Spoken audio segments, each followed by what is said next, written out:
Bismillahirrahmanirrahim. Alhamdulillahirabbil alamin. Arrahmanirrahim. Maliki yaumiddin. Iyyaka na'budu wa iyyaka nasta'in. Ihdinas siratal mustaqim. Siratal ladzina an'amta 'alaihim ghairil maghdubi 'alaihim waladdallin. Amin. Kenapa dia malah aminkan tuh?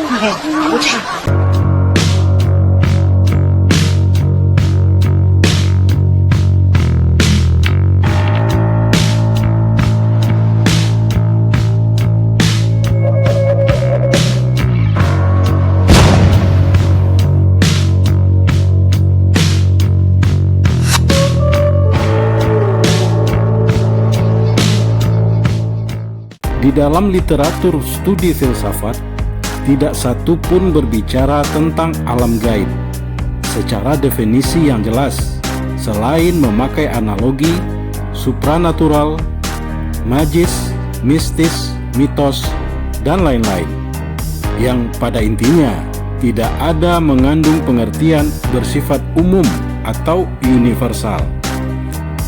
Sementara di dalam literatur ilmu agama Islam jelas disebutkan bahwa alam gaib itu merupakan sesuatu yang tidak dapat dilihat panca indera berdasarkan kepada fakta keberadaannya yang jauh dan belum terjamah teknologi sama sekali, seperti planet-planet, matahari, dan benda-benda langit luar angkasa lainnya. Keberadaan sesuatu yang indera kita tidak mampu menangkapnya kecuali menggunakan alat khusus seperti melihat molekul, sel, kuman, isi perut bumi, dan lain-lain. Dalam agama juga disebutkan bahwa gaib itu ada yang belum tiba masanya, seperti yang dinukilkan dalam kitab-kitab suci, hari kiamat, hari berbangkit, sorga dan neraka, dan lain-lain. Ada juga makhluk lain selain makhluk nyata, seperti bangsa jin dan malaikat. Studi filsafat merupakan suatu ilmu tentang fenomena alam dan kehidupan, serta ilmu pemikiran kritis manusia, lalu dijabarkan dalam konsep mendasar, bukan dengan eksperimen percobaan ilmiah di dalam laboratorium, tapi mengurai permasalahan dengan berbagai premis dan aksioma, mencari solusi dalam argumentasinya, yang kemudian berproses terus ke bentuk dialektika, sehingga dalam studi filsafat yang dibutuhkan logika berpikir, rasional, dan logika bahasa. Studi ini buat mereka yang belum yakin dalam mencari kebenarannya melalui sikap skeptis dengan mempertanyakan banyak hal dalam kehidupan ini. Belajar filsafat harus siap dengan kenyataan, berpikir fleksibel atau tidak kaku maupun sempit, terbuka dan bebas. Namun, bagi orang yang sudah memiliki keyakinan kuat, tidak boleh keluar dari jalur yang sudah diimaninya selama ini, meski kita dibawa ke wilayah keraguan-raguan.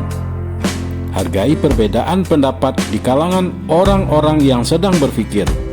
Hormati tradisinya, daya nalarnya yang menjadikan alam dan kehidupan ini menjadi objek kajian atau pemikiran sebagai ruang pencarian kebenaran. Karena studi ini hanya mencari fakta untuk mengetahui, bukan sekedar meyakini, lalu ikut tanpa bukti yang jelas. Jangan salah, mereka yang menggeluti studi ini saat menemukan fakta empirisnya, keimanan mereka lebih kuat tanpa mampu pula digoyang angin badai sekalipun. Di dalam studi agama, percaya kepada yang gaib merupakan barometer keimanan seseorang dan menjadi tingkat ketakwaannya. Seperti yang dikatakan hadis riwayat Muslim, iman adalah engkau beriman kepada Allah, malaikatnya, kitabnya, rasulnya, hari akhir, dan kepada takdir baik atau buruk dari Allah. Lalu, apakah filsafat bertentangan dengan agama? Seperti quotes Ibnu Rushd, mempelajari filsafat itu hikmah, tak ubahnya seperti mempelajari hal-hal wujud semesta alam yang lantas orang-orang berusaha menarik ibrah atau pelajaran sebagai sarana pembuktian adanya Tuhan Sang Maha Pencipta. Dalam kitabnya Fash al-Makal fi Ba'amain al-Hikmat wa al-Syariah min al-Ittisal, mempelajari alam semesta bertujuan untuk mencapai pengetahuan kepada penciptanya.